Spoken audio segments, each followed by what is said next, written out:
You build your first encrypted messaging app at 19, in a dorm room in Rotterdam, because you don't trust anyone with your own conversations, let alone strangers. It's good. Genuinely good. End-to-end encryption, no metadata retention, self-destructing messages, built from cryptographic principles you taught yourself from research papers your professors hadn't assigned yet. You release it for free. 400 people download it in the first month. 390 of them are teenagers hiding messages from their parents. You're 22 when a man named Verhoeven finds you. Not through the app, through a mutual contact at a security conference where you gave a talk nobody important was supposed to notice. He runs a telecommunications reseller, or so his card says. You don't fully believe the card. He asks if you've ever thought about hardware, not just software, a phone built from the ground up around your encryption, no factory backdoors, no carrier logs, no GPS that can't be physically removed. You have thought about it. You've thought about almost nothing else for 2 years. He offers to fund it. Custom-modified handsets, stripped cameras and microphones, a private server architecture you design and control entirely. He says the customer base is privacy-conscious professionals, lawyers, journalists, executives who don't trust their carriers. You ask why the pricing model is a flat monthly subscription instead of per-device sale. He says recurring revenue is just better business. You notice he never once asks what the encryption actually does, only that it works, and that it can never be broken by anyone but you. You spend the next year building it anyway. You design a 2-server relay system routed through 3 jurisdictions with no data-sharing treaties between them. You build a remote wipe function triggered by a duress pin. You build message auto-deletion with no server-side backup, ever, by design, because you believe, genuinely believe, that privacy is a right, not a privilege for people with nothing to hide. You've read enough history to know what governments do with access they're never supposed to have. You built this to prevent that. You didn't build it to prevent the opposite problem. The first 200 handsets shipped to a distributor in Marbella. Verhoeven handles sales. You handle infrastructure. Within 6 months, there are 2,000 devices active across 5 countries. Within a year, 12,000. You start noticing patterns in the network logs you're not supposed to be able to see because you built it so even you can't read message content, but you can see connection patterns, device clustering, geographic movement. Certain clusters of devices move in tight geographic sync before going completely dark for 48 hours at a time, then reappear in a different country entirely. You don't ask what that means. You've gotten very good at not asking. At 25, Verhoeven introduces you, carefully, indirectly, through 3 layers of intermediaries, to the people who actually run distribution in Antwerp. A man who goes by Silvio. Silvio doesn't discuss product. He discusses reliability guarantees. What happens if a shipment doesn't clear customs? What your network's failure rate needs to be? What the consequences look like if a single message ever gets read by someone it wasn't meant for? He says this the way another man might discuss a service-level agreement, because to him it is one. You understand, sometime around then, that you did not build a privacy tool that criminals happen to use. You built the communications backbone of an entire continent's organized crime logistics. Cocaine shipments through Antwerp and Rotterdam, weapons routes through the Balkans, extortion demands, contract negotiations for violence you will never see the outcome of, all of it moving through infrastructure you personally designed and personally hold the only master keys to. You tell yourself the tool is neutral. Encryption doesn't care who uses it.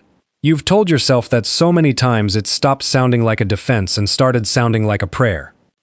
By 27, your network, you've started calling it, privately, just the system, because naming it anything else feels like admitting what it's for, serves an estimated 60,000 active devices. Annual subscription revenue alone, after Verhoeven and Silvio's cuts, nets you personally just under 9 million euros a year. You live in a modest apartment in Utrecht because a lavish one would raise questions. You drive a car you bought used, in cash, from 3 separate private sellers, because a new luxury car on your income would raise more questions than the money is worth answering. You have built one of the most valuable pieces of criminal infrastructure in Europe, and you live like an underpaid systems administrator, because staying invisible is the only skill more valuable than the encryption itself. At 29, a courier gets stopped at a checkpoint outside Rotterdam carrying 2 of your handsets. Routine stop, nothing connected to you. The devices are seized, examined, and, as designed, reveal nothing. No message history, no contacts beyond device IDs. no location logs. A forensic report is filed calling the devices the most sophisticated criminal communications hardware yet encountered in the region. You read that sentence more than once. Some small, sick part of you feels proud of it. A journalist starts asking questions 8 months later. Not about you specifically, about a pattern in prosecutions across 4 countries where cases keep collapsing at the evidence stage because investigators can't crack the phones seized from arrested traffickers. Criminal groups, the article says, have effectively purchased their own private telecommunications system, immune to wiretaps, immune to court orders, immune to everything except a suspect's own carelessness. The article doesn't name you. It doesn't need to. It just needs law enforcement across an entire continent to start caring about the same problem at the same time. You don't know it yet, but 3 national intelligence services have already begun quietly comparing notes. Around this time, you meet Elke. She works at a university library, has no idea what you actually do, believes, because you told her, and she has no reason to doubt you, that you run a boutique cybersecurity consulting firm. You fall for her slowly, the way people do when they've spent years being too careful to fall for anyone. For the first time since you were 19, you want an ordinary life more than you want to be the smartest person no one's ever heard of. You start thinking, quietly, about an exit. You don't know yet that exits from a business like this are not something you get to choose the timing of. The breach happens 18 months later, and it doesn't happen the way you always feared it would. You always assumed, if it ever came, the attack would target the encryption itself, some flaw in the math, some vulnerability you'd missed. It doesn't. A national intelligence service, you never learn precisely which, and by the time it matters, it won't matter which, compromises a single update pushed to your handsets through the one component you didn't build yourself, a third-party firmware module for the modem chip, licensed years ago from a supplier you vetted once and never audited again. The one seam in an otherwise perfect design, and it wasn't even yours. For months, silently, every message sent through your network is copied. Not decrypted through brute force, but read the moment it's typed, before your encryption ever touches it. Your entire architecture, the thing you spent a decade perfecting, becomes irrelevant because they didn't break the lock. They were standing inside the room before the door ever closed. You find out the way everyone else does. A coordinated series of raids across 6 countries, hundreds of arrests in a single week, announced with a press conference and a triumphant tone you recognize instantly as institutional, rehearsed. The sound of an agency that has been sitting on a victory for months and finally gets to say it out loud. Silvio is arrested boarding a ferry. Verhoeven is arrested at his home in view of his own children. You watch the footage from Elke's apartment, her hand on your knee, asking why you look like you've seen a ghost. You tell her you're just tired. Your name isn't in the press conference. Not yet. But you know, with the specific cold clarity of someone who understands exactly how these systems work, that a network compromised this completely doesn't stay compartmentalized. Someone, somewhere in that flood of intercepted messages, mentioned the architect. Someone always does. You think, that night, about the version of yourself who built an app in a dorm room because he didn't trust anyone with his own words. You spent a decade building the most private communication system in Europe, and it turns out the only conversation that was never actually private was the one happening inside your own head the whole time. The one where you kept deciding not to ask what the system was actually for. You don't run. Not yet. Instead, you do something you should have done a decade ago. You go back through every log you can still access, every device cluster, every jurisdiction the network touched, and you build, quietly, methodically, the way you've built everything. A complete map of exactly how deep the compromise goes, who's exposed, and who it wasn't your fault to protect in the first place. You don't know yet what you're going to do with it. A confession. An insurance policy.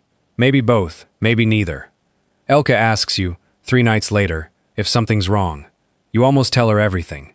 You get as far as opening your mouth. Then you don't. You've spent 10 years building systems so no one could see inside them. You realize, sitting across from the one person you've ever wanted to actually know you, that the habit doesn't turn off just because you finally want it to.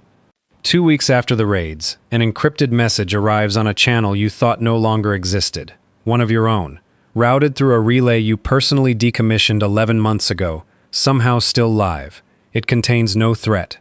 Just 3 words, and a location. We should talk. You don't know who sent it. Verhoeven, from a facility somewhere, through a channel he shouldn't have access to. Silvio's people, deciding the architect is worth more alive and cooperative than gone. Or the agency itself, letting you know they've known where you are the entire time and simply haven't decided yet what to do with that information. You genuinely don't know. For the first time in your career, you built nothing that can tell you the answer. You sit with the message open on a phone you built with your own hands. In an apartment with a woman asleep in the next room who still believes you run a boutique consulting firm, and you understand that every choice from here forward is one you can no longer engineer your way out of. You built a system with no backdoors, no logs, no way for anyone to ever prove what was said inside it. You just never built a version of yourself who could live with not knowing what it was being used for. The message is still open. You haven't answered it yet.